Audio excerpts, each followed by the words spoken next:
Muy buenas a todos, tenemos el día de hoy una nueva clase virtual del curso de literatura que pertenece al área de comunicación. Ya en la clase pasada hemos hablado sobre el romanticismo peruano y también hemos visto a sus máximos representantes, que fueron Carlos Augusto Salaverry y también Ricardo Palma, donde justamente esta última clase hemos hablado de este autor y también de sus tradiciones peruanas.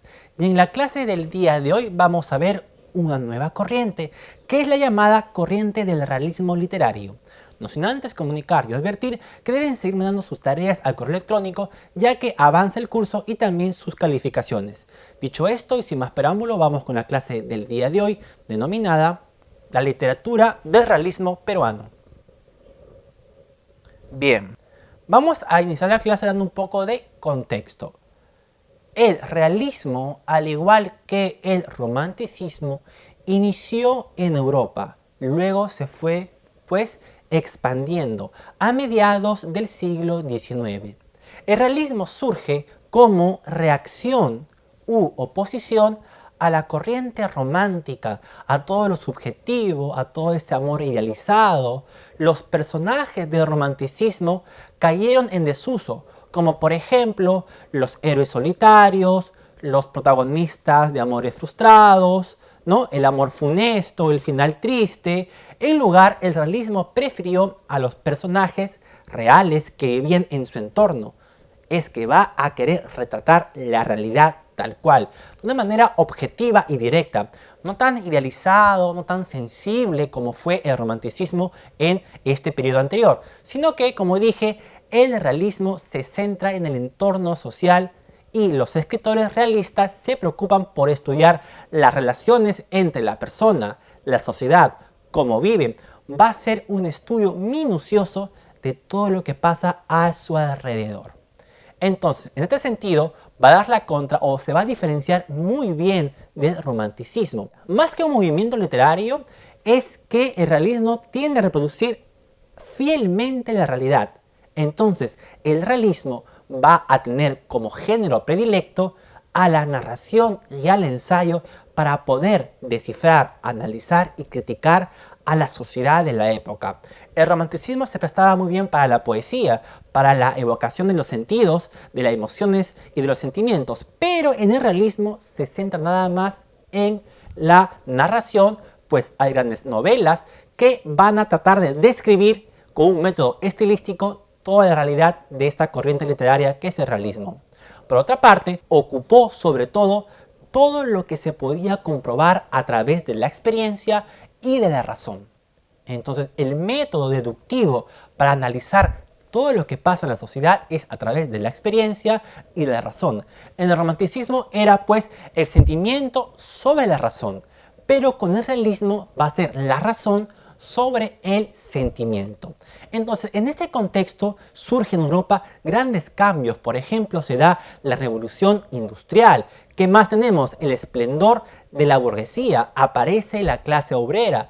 Y el auge de la ciencia se ve pues elevada con los procesos industriales. Y también algo muy importante es que en esta época nace y se desarrolla la fotografía, que al igual que el movimiento literario realista, la fotografía va a buscar retratar fielmente la realidad.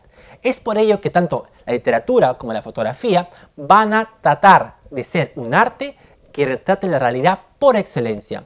Y tenemos pues en Europa sus representantes máximos que son, por ejemplo, Honoré de Balzac, Gustave Flaubert y Émile Zola, porque en Francia se asenta más la novela y va a influenciar mucho en nuestro país.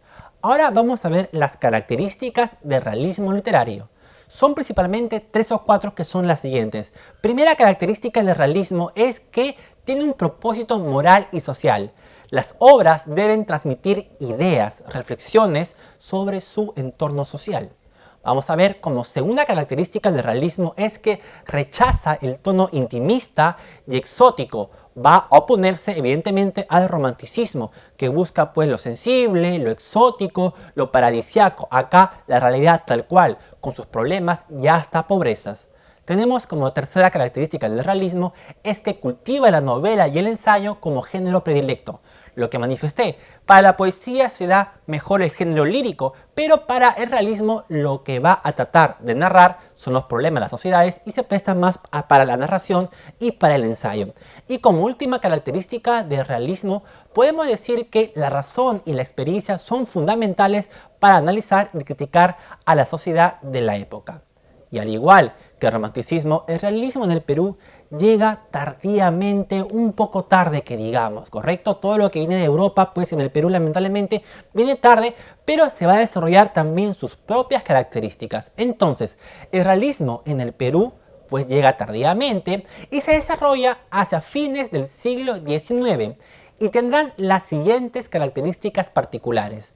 Va a tener el realismo peruano una gran influencia, ojo, una gran influencia por el realismo francés, con los autores mencionados como por ejemplo Honoré de Balzac, que ya dije, Gustave Flaubert y Émile Zola. Entonces, como otra característica del realismo netamente peruano es que muestra gran interés por la realidad circundante. Este interés crece porque recordemos que en el romanticismo en la clase pasada se desarrolla en plena guerra del Pacífico con el país vecino de Chile. Entonces, como la guerra fue perdida, el realismo va a retratar aquel pesimismo, aquella sensación de derrota y se va a plasmar en las obras realistas de la época con los funestos acontecimientos de la guerra del Pacífico que motivaron a muchos escritores y pensadores a analizar la situación de nuestro país en aquella época. Se preguntaron por qué se perdió, qué hicimos mal entre los chilenos, por qué perdimos esta guerra. Entonces se van a escribir ensayos y novelas sobre estos temas pues de pesimismo, sobre la actitud de derrota. Entonces estas causas va a generar que aparezcan los géneros predilectos como la novela, que fue el género que mejor se adaptaba a la necesidad de observar y explicar la vida. Y por otro lado tenemos al ensayo, que fue un género poco cultivado hasta entonces en nuestra literatura, pero que los ensayistas y los escritores van a tratar de cultivar y describir la situación realista que pasaba en nuestro país en ese entonces. Vamos ahora a hablar de sus representantes del realismo. En el Perú aparece por estos años algo muy importante. ¿Por qué? Porque surge un grupo de escritoras que empiezan a publicar novelas y es así que la mujer en la literatura aparece con mucha fuerza. Por eso que acá vamos a ver en la literatura realista peruana a 3 escritoras mujeres muy importantes.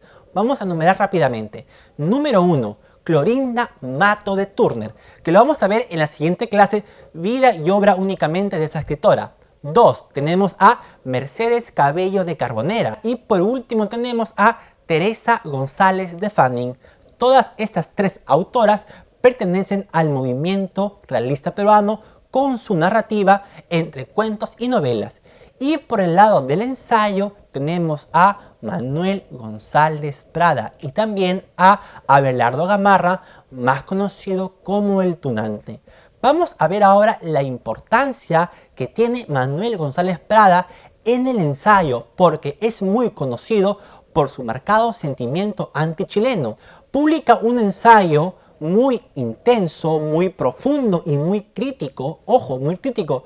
González Prada fue un personaje muy temido y odiado por muchos porque va a escribir un ensayo, como por así decirlo, sin pelos en la lengua, donde va a retratar fielmente lo que pasaba y va a criticar específicamente la derrota que tuvo el país ante los chilenos.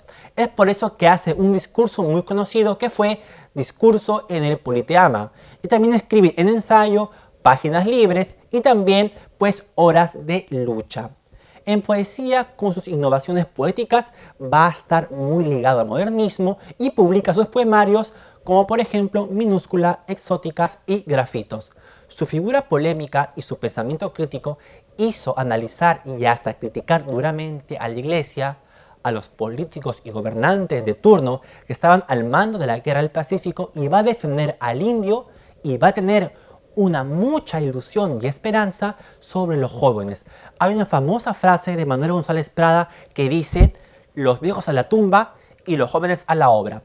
en su discurso del Politeama, que fue dado en el Teatro Politeama en el año 1888, un 28 de julio, nos dice lo siguiente, para que vean el ensayo y la crítica que hace pues de la realidad peruana en ese entonces. Vamos a ver qué dice en su discurso de Politeama. Nos dice lo siguiente: la mano brutal de Chile despedazó nuestra carne, machacó nuestros huesos, pero los verdaderos vencedores, las armas del enemigo, fueron nuestra propia ignorancia y nuestro espíritu de servidumbre. En esta obra de reconstrucción y venganza, no contemos con los hombres del pasado. Los troncos añosos y carcomidos produjeron ya sus flores de aroma, de letreo y sus frutas de sabor amargo. Que vengan árboles nuevos a dar flores nuevas y frutas nuevas, los viejos a la tumba y los jóvenes a la obra. Es por eso que vemos la marcada ilusión que tiene en los jóvenes de ahora. Ustedes que son jóvenes, el futuro del país, no hagan que González Prada se decepcionen de ustedes. Dicho esto, hemos llegado al final de la clase.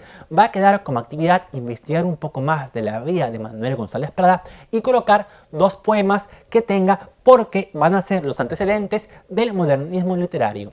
La siguiente clase ya hablaremos de pues la otra representante, que fue Clorinda Mato de Turner, y posiblemente también haya una lectura sobre el discurso del Politeama en la plataforma de Microsoft Teams.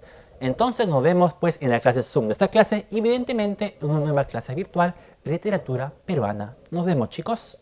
Chau, chau, chau, chau.